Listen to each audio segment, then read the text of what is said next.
Well, sometimes people try to be funny when they interview me, sometimes painfully so. But I mean, but it can actually be good. Sometimes an interviewer will have thought of such clever questions, so intricately, worded jokes, that I don't really have a good answer. I sometimes want to say, that was a very funny question. Now, can you ask me a question I could answer? But because the thing about it is, usually, if the question itself is pretty funny, then the answer isn't going to be as funny as the question. So it's sort of like, good job, you got that question in there. Now let's ask another question. Yeah, I found myself writing what I thought were funny questions. I realized they weren't funny, that you're the funny guy. I'll let you do funny, and we'll go on. I wanted to ask you about this piece that you wrote in the Miami Herald recently about the Python Challenge. Can you tell us about that? Yeah, the state of Florida, which apparently, this is actually the Department of Fish and Wildlife Conservation Services or something. And you'd think that department would be in favor of conserving wildlife, but in this case, it's not. Evidently, they decided that the state of Florida was not viewed as bizarre enough by the rest of the nation. So they decided to host a Python challenge, which is going on even as I speak these words. The problem is we have these Burmese pythons, which are snakes that grow to gigantic lengths that are supposed to be in Burma, or whatever Burma is today, I don't know. But that's where they're supposed to be. They're not supposed to be in Florida, but somebody brought them there. I think they came originally as pets. Now, why anybody would want yet another snake in Florida? We had plenty of snakes already before they brought them, but these Burmese pythons, they get loose. People let them go, is the theory, because they get so huge, they just throw them away. They got out in the Everglades, which turns out to be Disney World for pythons. There is plenty for them to eat, namely all the other animals. They have no natural enemies out there, and it's a romantic place too. They're having sex. The pythons are having a lot of sex, and they're producing more and more and more. So the estimates are that they're now in the tens of thousands, maybe hundreds of thousands of these pythons, some of them very large. They caught one not long ago, 17 feet long. So the state of Florida invited everyone who wanted to come down and shoot pythons in a humane manner. Has to be done humanely because this is the state of Florida. To come down and win it, you can win a $1,500 prize for the most pythons killed, a $1,000 prize for the longest python killed. So that is going on in my state. Come on down and shoot our pythons is our motto in Florida. I ask for a reason, which is that there's been a lot of talk about nonfiction overtaking fiction in the book marketplace. Supposedly because people have a certain reality hunger, or because the world is just too bizarre. It seems like the Python Challenge was as an example of that. And so the question is, why then turn to fiction when reality is that nutty? Well, first, you're absolutely right. The Python Challenge, I wrote my book before that started, but if you had written that, it sounded like a Carl Hiaasen novel is what it sounds like, a Florida Python Challenge, and it probably will become the subject of a book. But you're right. It's especially when you're writing about Florida, it's actually hard to think of something more bizarre that you could put in fiction that isn't already happening. So what I do when I write about Miami is I try to take elements of things that actually are happening in Miami. In the case of Insane City, one of the things that happens near the very beginning is the groom's posse, the groom's bridal party is sort of hijacked by Russian gangsters, not gangsters, but women who work for them, who pick guys up in bars and take them to special hotel parties, and they have a wonderful time, and then the guys suddenly discover they have no money left and they're naked and whatever. But that really happens in Miami. That's actually a frequent occurrence in Miami. I have one of the characters is a guy who walks around with a python around his neck as like an adornment.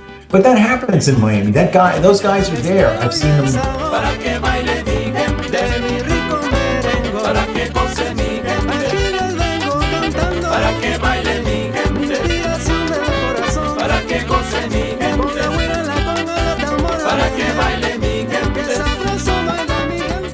in this book, there isn't anything that in this book. I don't really think anything that happens in this book couldn't really happen or hasn't really happened in Miami. It's unlikely to happen all at once the way it does in the book. But I think of it as, in its own way, it's kind of realistic. Yeah. So you and Carl Hiaasen are the kind of Tom Wolfes of Florida. Yeah. Although Tom Wolfe is now the Tom Wolfe of Florida, so he figured it out. He came down. It's like, as Carl has said more than one. Carl Hiaasen, it's, you don't really need an imagination to write novels about Florida. You just need a subscription to the newspaper. I wanted to ask you 3 things about comedy, right? Because we know that to explain comedy always makes it funnier. Right, yeah, and it's so easy to explain, too. But one is, I've always been fascinated with the idea of anger and comedy. Right? The great comedy duos always have an angry guy and a sad sack guy. Why is anger so funny? Well, I think the 2 emotions that most inspire comedy, most jokes, are anger and fear. And the fear is kind of, more than anything, I think fear is the basis of comedy.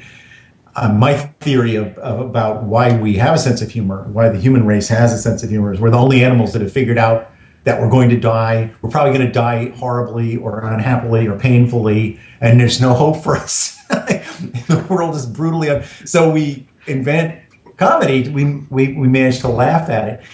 Anger, though, I got to say, many times I wrote columns, and when I write characters in books, when I make them funny, I'm mocking them, and the reason I'm mocking them is because they made me mad at some point. A kind of person, some situation made me mad. This is my way of getting even by laughing at them. We're sick people, we humorists, I guess. And in Insane City, we're waiting for the bride to get really angry minute by minute, right? The parents were waiting for them to get angry. The groom gets angry at his groomsmen. People are getting pissed off all the time. Yeah, especially the bride. When I started to write the book, I really wanted a wedding to be a main part of it, because weddings in the United States now are insane. I mean, they really are. It's this gigantic industry built around making this incredibly expensive party more expensive, and it takes on so much more significant. After you get married, you realize it was just a party. It was not a big deal. It didn't matter if the caterer forgot the fork, whatever. None of that really matters. But when you're going through it, and by you I mean the bride, more than anybody else, and the bride's mom, usually, they just completely lose their minds. So in this book, this unbelievably expensive, very meticulously planned Normandy invasion scale wedding is slowly being undermined, and she's trying to keep it together. The bride's trying to keep it. She's a very together, smart lady, and she's trying, and in the end, it just falls apart on her, and it's brutal for her and for anybody around her. The really hard-ass businessmen, right? They eat some. They accidentally ingest some drugs, let's just say, and they turn out to be sweethearts. Yeah, my favorite part of the book, and it really isn't directly connected to the plot, is the interaction between this total slacker dude who's the best man, Marty, who's just a complete loser. He went to a 3rd-tier law school and did terribly, and all he has now is law school debt. He has no real job. He's living with his parents. He ends up spending a lot of time with an unbelievably successful businessman, a multi-billionaire venture capitalist. And what brings them together is marijuana-laced brownies, which they both accidentally ingest through a plot device at the rehearsal dinner. And they end up having these conversations where the slacker and the hardcore businessman come together. And they both kind of reveal a lot to each other and learn a lot from each other. I love those conversations. I loved writing them. They reminded me of college. What they get out of it is that, neither one of them realize, but they both kind of realize that they've missed something, but neither one of them really necessarily wants to give up what he's got. But I enjoyed writing that a lot. Yeah, and there's something funny about the reversal, right? The reversal of roles, the reversal, and I was interested in if you have an idea about why reversal itself is funny. Well, yeah, in this case, Marty the slacker becomes sort of the guide, the spiritual guide to Wendell Corliss, the billionaire, because Wendell Corliss has never been high in his life. He's always been totally in control of everything. He's always been focused on achieving important things, meaning making money. So he doesn't really know what to do when suddenly he just wants to have some fun. He ends up buying 2 restaurants in one evening just so they can get some takeout food, among other things. And Marty is like his guru, his guide. But in the end, Wendell says, so this is like, we're having insights here, really, aren't we? We're having insights. And Marty goes, no, we're just high. When we wake up, all this is going to seem really stupid, because it is. Trust me, I know this.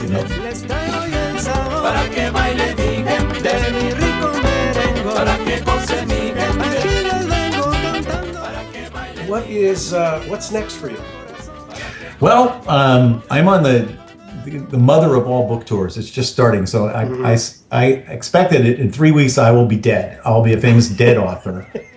But if I survive the book tour, always good for a person's reputation. It's good for sales. That's what they tell me. And in fact, I think that's kind of why they're doing this. If we can just kill him, this book is really.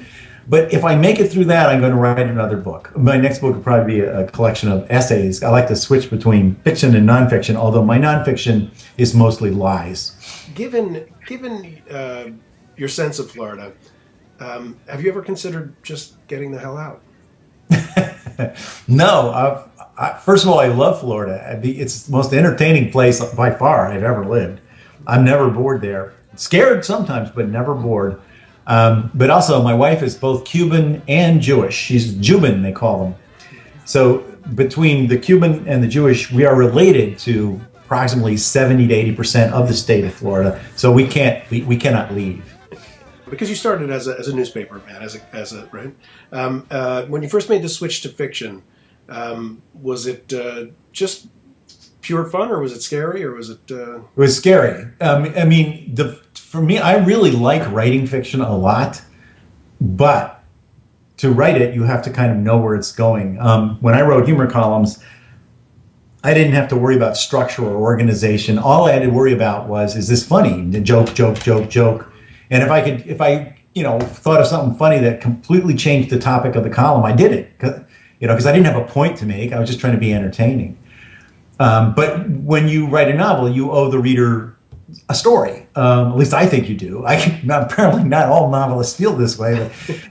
But I'm not a great literary stylist, so I want to have I want there to be a story there that is sort of satisfying in the way it's resolved, and that you really want to know. You want to know what's going to happen. And that part is hard for me. The working out of a plot that I think will sustain for long enough, and will have enough surprises in it, and still somehow resolve in a way that at least seems somewhat reasonable given the rest of the book. That's hard work. So I spend a lot more time thinking about that when I write novels. Then when I start to write the novel, it's easier for me than writing a column, because I get to know the characters. I know what they're going to do. I don't have to make every single line funny, because I'm trying to tell the story. So I enjoy that part a lot. Well, most of the lines are funny, as it turns out. Thank you. So, fantastic read. Loved it. This is Tom Lutz. I've been talking to Dave Barry, author most recently of Insane City. Thanks very much, Dave, for doing this with us. My pleasure. Thanks for having me.